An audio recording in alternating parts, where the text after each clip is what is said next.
than a fam or magkaroon ka ng interracial it's very important not to assume na meron silang ligaw culture. Americans, Europeans, some of them do not even know the word courtship. So do not expect them to woo you and to, to ligaw your family, friends. They're not like that. But this is what I tell Filipinas. Teach them. Do not let them court you and then kinabukasan kayo na.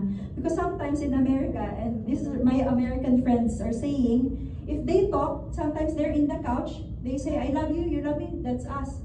About sa Philippines, I do believe for Filipinas, that's not how we want it done. I want my flowers, I want you to show up to my parents, I want you to be friends with my brothers and sisters. And so teach them that. And some of them really like it. Hindi yung parang, that's a lot of work. Foreigners who will say that's a lot of work are foreigners who only want you overnight. But if they say like, oh, that's a beautiful culture that you have, I want to learn it, turuan mo. If you're from the turuan mo magsibak, go for it. Teach them the courtship culture of the Philippines because it's beautiful. Wag kang papa-adapt sa kanila, let them adapt to you because a man who loves you or a woman who loves you will understand, will try to learn how you grow up in your culture as well. That's my answer. Star Racer naman po. May mga katulad niyo po na nagpapakilalang psychic sa Facebook and yung iba sa kanila, meron ng million followers. Ano po yung masasabi niyo sa kanila? Do you think legit po ba sila? And ano po yung message niyo din sa mga followers nila na nagbabayad sa kanila and naniniwala sa kanila? Hindi siguro kasi na-open sila sa mga programa katulad sa akin.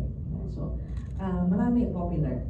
Okay? Marami, millions. Nasabi niya siya lang daw, merong 4 million, mga ganyan. It's all about popularity. Remember, na hindi lahat ng popular ay credible. Okay? So, I don't go for popularity. Kasi sa akin, hindi naman talaga dapat for popularity. Ano ba yung naibibigay mo sa tao? So kung meron a few na nag-i-interest na matuto, then doon ko. Kesa sa I will aspire to get as many people, tapos i-treat lang yung aking skill or craft na parang ordinaryo akong manghula. So yun yung market ng mga ganun eh. So ang tingin nila sa'yo manghula. So which we are trying to change. Na hindi lang naman hula ang nagagawa ng isang psychic. I'm always used pagka mayroong crimes para titignan kung nandyan pa sa lineup na yan, andyan pa yung tama pa yung direksyon namin. So meron ka deeper purpose. So ano yung deeper purpose nila, tanungin mo? Sasabihin niya makatulong. For what? Para pampalaganap ng kultura na panay hula, magdepensa hula. Hindi ganon. Tuturuan natin ng tao na tama naman na mayroong misteryo, pero lalagay natin sa tamang pag-iisip, tamang paniniwala. And kay Dr. Lulu na lang po. Gaano po katapang yung pag-discuss niyo po ng sex sa program niyo? Do you think kaya niyo pong i-discuss yung ibang taboo topics like threesome, anal sex, group sex, mga ganun? Talaga gaano ako matapang. Gusto mo malaman. Alam mo, medyo sandali lang. Alam mo, minsan sa DZMM pa lang, I was talking about anal sex, okay? Na, medyo natatouch ko yung LGBTQ, okay? Nagkaroon ako ng mga text eh. May suggestion, may hindi maganda. Kasi you receive text. Okay? And sabi nila, no.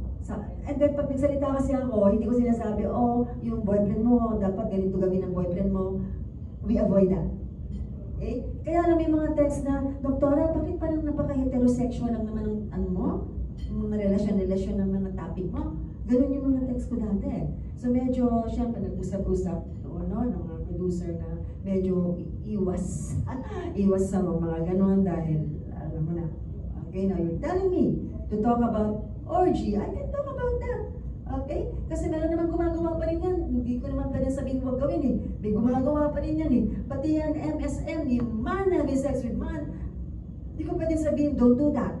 Kasi people still do it. How do they do it? Anal sex. O, ayan, anal sex, ha? Naging topic mo ba yan? Yes. That's how far I can talk about it na tapang, no? Pero yung sabi mo orgy, pwede ko talk about it, what is orgy? Pwede ko sabihin yun. Hindi ko pwede sabihin na, sige, mag-orgy kayo mamayang gabi. Hindi ko sasabihin yun. I-define ko lang. Ha? Pero yung anal sex na yan, sabi ko, okay. Alright. So, alam po ninyo, nasa news po yan, ha? MSM, HIV, AIDS. Kayo po yun. Okay, now, ayaw nyo magkaroon ng HIV. Itong mga nag-MSM na yan, gawin nyo ng tama. Kasi ginagawa niyo pa rin eh. Paano kita Doc yung tama? Abay, maglubricant ka at mag-condom. Yun lang naman yung tama eh. Ha? I cannot tell sa radio, oy, yung mga bakla dyan, hindi ako nagkaganon. Bawal, hindi ako ganon eh. Huwag kayong magpakilaman yung puwet na may puwet. No, I don't do that. That's not how I talk. Very unprofessional. Right? So, how do I say it? For those who loves anal sex, I don't care, but do it right. Get your condom, maggamit ng lubricant. Okay? O when it comes to lubricant, bagitin ko lang, yung lubricant na yan, listen everybody, yung babae kasi, matanda man o bata, baka kailangan ng lubricant. Dalawang klase po ang lubricant. Meron lubricant for outer. You know, yung labas po na, kasi ito yung pem-pem. Alam niyo yung pem-pem? Ha?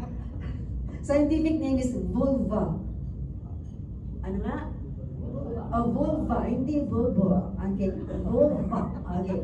So the vulva is the labia majora, sa anatomy tayo mga ating, okay? Labia minora, labia majora, and the clitoris, and the vaginal canal. Okay? Andyan yung vulva, kasama na din yung urethra. Okay? Simple lang yan eh. Minsan kasi sobrang linis ng Pilipina, magtatalik na lang, sandali, sweetheart, mag-CR mo na ako ha. Ganon. Yung pala maglilinis yan eh. Ganon kalinis ang Pilipina. They clean. And then they're so dry. That's the problem, dry. Okay? So merong lubricant for outer dryness, good for menopausal women, also good for young women. Meron ding, eto na, makinig kayo, meron ding lubricant capsule form yan. You put inside the vagina, and it will melt, silicone-based. After 15 minutes, wet na wet yung loob. Importante ba yun? Importante po yan, especially for menopausal women who still likes to make love. Bakit? Porque menopause na, wala nang karapatante. Ha? Yung nanay mo ba, menopause na, hindi na pwedeng gumanon? Ha? Pwede yun. Hindi ibig sabihin na menopause na. Hindi ganun yun. Menopause lang siya. Pero hindi menopause na. So, yung inner lubricant, capsule form, is ilalagay sa loob and then it will lubricate. Ang tanong, may nagtanong, Star, secretly, nag-lecture ako sa isang grupo Doktora, after my lecture, may kalabit-kalabit. Pwede ba yan sa mga bakla? Okay?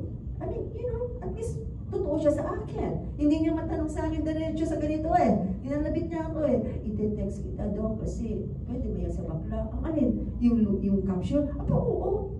Pwede yan. You should use that para hindi makaskas yung pet mo. I mean, kami na nag-uusap eh. Kasi I have some friends na bakla. And then they admit to me that they make love. Tapos magreklamo sa akin, Tita Do, masakit-sakit ang pet ko. Inyeta ka. Kasalanan mo yan. Tinuruan ko na kayo kung paano. Legal kayo. Pag nagkasugat po yan, kaka-AIDS ka. Kamamatay mo yan. Ha? Hindi na po masarap eh. Masakit naman. Sabi naman nung bagla. See? So, totoong tao po kasi ako, sir. Ha? Hindi po ako nahihiya. Makapal na po yung mukha ko. Matanda na po ako eh. Wala na akong ikahihiya pa sa tanda ko. At ako yan ang pinakamatanda dito eh. Hindi ba? So anyway, ganun po yun. Thank you po. And last na lang po sa inyong tatlo. Paano nyo po nagagamit yung skills nyo sa love, sex, or personal life nyo po?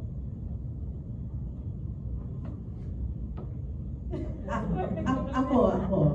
Kaya nga siguro, loveless ako eh. Kita ko lahat eh. Yan ang mahirap, yung overthink niya. Oo. Hindi,